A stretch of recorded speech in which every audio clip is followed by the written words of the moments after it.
Alrighty, now let's talk about how to use filters combined with photo or color adjustments to add some really interesting dynamic effects to your art, to your images, whatever it may be. So let's go ahead and start. This is something that I painted with gouache, which is kind of like a chalky paint, about a year ago. Now let's add some cool filters to it and make it even more interesting. It is a daffodil flower. So first thing I'm going to do is I'm going to see if I can get it a little bit more saturated just by upping the saturation. Guess not. Okay, no big deal. So now when you apply filters to your work, you can really create some interesting styles, textures, elements. Like there's so much that you can add to your work just by simply using filters. So you're going to come to the filter tab and there's all these options. We'll get into the filter gallery in a second, but there's all these different options that you can do. So let's go through some of them. Let's go ahead and use some of my favorites. Now, one of the coolest ones is this filter called oil paint that actually takes whatever you're working with and makes it look like it's an actual, it was painted with oils. So let's turn the preview on and you can see right away it's already got this really cool texture added to it. And then you can go in and adjust it, make it more stylized, make it cleaner, make it a little bit more messy, scale the painting, or even add some bristle detail. So that looks pretty cool. I'm gonna go ahead and click OK. So now I have a completely different image. Yeah, it's the same thing, but it looks completely different and it's got a whole different, vibe to it. I'm gonna go ahead and change the color actually and see if we can get something even cooler. Let's see. I like that. That looks pretty cool. I'm gonna go ahead and actually rotate it a little bit. I'll leave it. So that's one way, that's one filter, and you can also stack your filters on top of each other. So I'm going to leave this and I'm actually going to duplicate it to build on top of it so I still have the original one. So now I have, let's just name this flower too. So you can go ahead, let's go into stylize. You could also, another one that I really like is Emboss. Now what Emboss does is it creates, like, if you think of like embossed paper or embossed leather, it's like almost like a stamped look, and you can just change the height of it. This is cool. The only thing I don't like about the embossed filter is that it turns whatever you're working with, it gives it like it gives it a gray aspect to it. But you just saw the videos on how to change color, so if we do have a lot of gray, we can go ahead and change that. So you can really get some interesting effects when you play around with the different filters. So let's go ahead and click that. Again, I still have the last one saved right under it. I'm actually going to hide it. Now, that's not too bad because the gray is kind of blended in with everything else. So I'm not too worried about it. That actually looks pretty cool. Let's try something else. I'm going to duplicate the same layer again, hide this one. You could also, another one that I really like to use is, so you can always, like, this noise one is for if you have like a lot of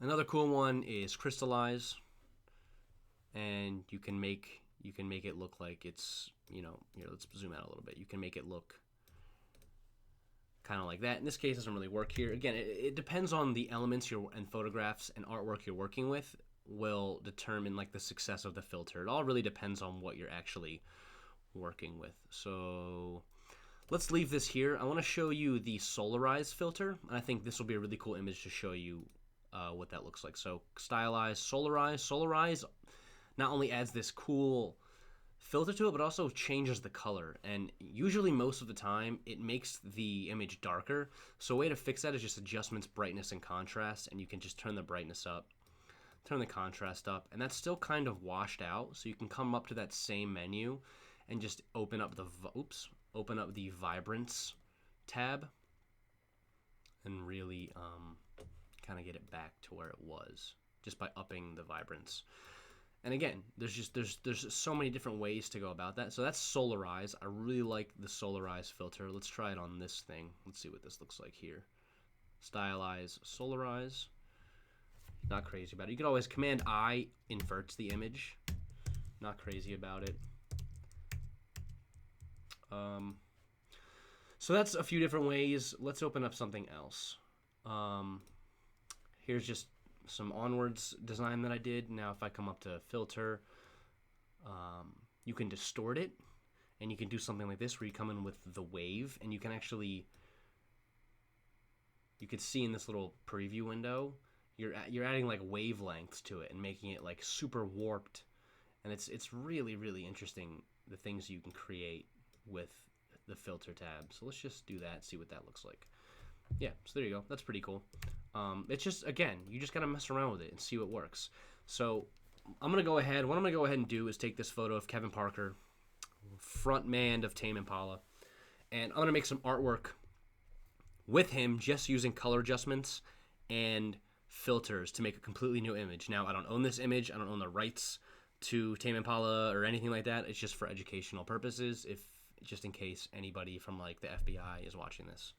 Sorry.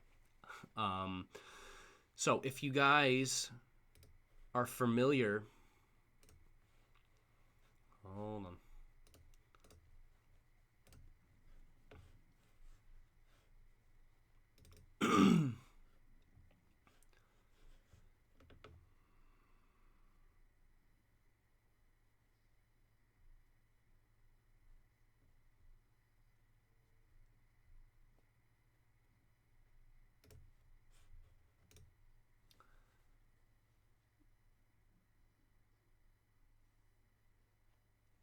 So if you guys are familiar with some of my work in the past, you recognize this image right here. This was literally created just by me adjusting the colors and filters, adding filters to this photograph of Mac Miller. So I'm going to go ahead and try to do the same thing just with a photo of Kevin Parker. So let's get into it. So usually how I start is I'll try to change the colors. You can see already it's even more interesting and dynamic. Let's do something like that. And then some of my go-to ones, if you come into the filter gallery, it's an entire gallery of different filters and styles that you can add to your image to make it more dynamic, to make it look like it's, whether it be a painting or like it's wrapped in plastic or it's made out of pastels. If it's like an angled stroke painting, there's so much you can do. And again, like this is just, I'm not really teaching you anything here. I'm just showing you what you can really do with the filters, because it's pretty self-explanatory and it really does like all the work for you when you come in and you add these different filters. One of my favorite ones is this cutout filter up here. That was what I used to create the Mac Miller artwork. So let's go ahead and let's just do that. Now I'm gonna come in, and again, I'm just messing around here. This is not premeditated. I'm just messing around and seeing what I can create. This is like a real life situation on how I would use colors and filters to create some kind of cool work. So that looks pretty cool. So I'm gonna make it a little brighter now. Turn that contrast up a little bit. Maybe make it a little bit more saturated, more vibrant maybe.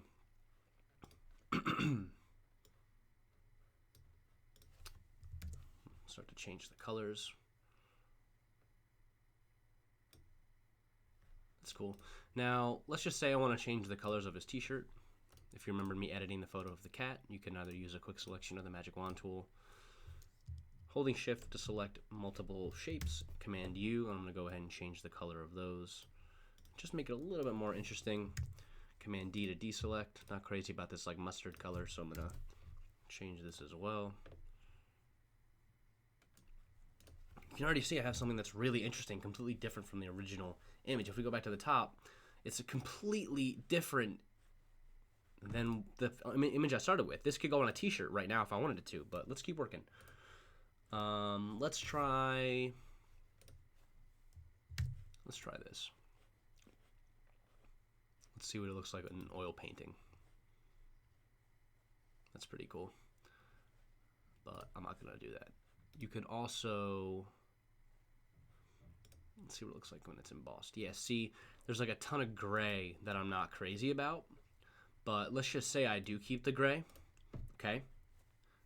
You saw in the samurai editing video when I edited the little line drawing of the samurai, if I wanted to just change the color of the gray, because I'm not crazy about how embossing adds the grayness to it, I'm just gonna select similar. Hopefully it selects all the gray. And then I'm gonna come up to adjustments, channel mixer, and up that constant, and or lower it, depending on whether it's gray, white, or black.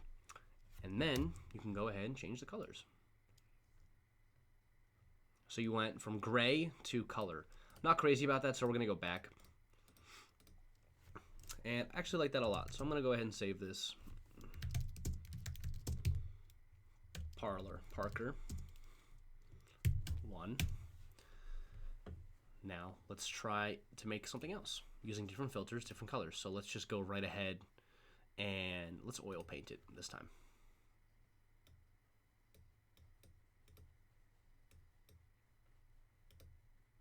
Okay, already it looks different. That's pretty freaky looking. So yeah, as you can see, guys, there's a lot of really cool things you could do just by messing with the filters and the colors. Like you're basically creating your own original work. And I'm not saying I'm taking credit for any of this, but you know, I'm able to create what someone might look at this and say, wow, that's really cool. That must have taken you hours to make. But in reality, you just saw it took me 30 seconds to create this. Now this can go on a t-shirt or a poster or whatever. So hopefully you understand a little bit more and you can see like how I come up with a lot of these designs and create the complexity. It's just simply adding filters and changing colors. You could really, really create some awesome stuff just by doing that.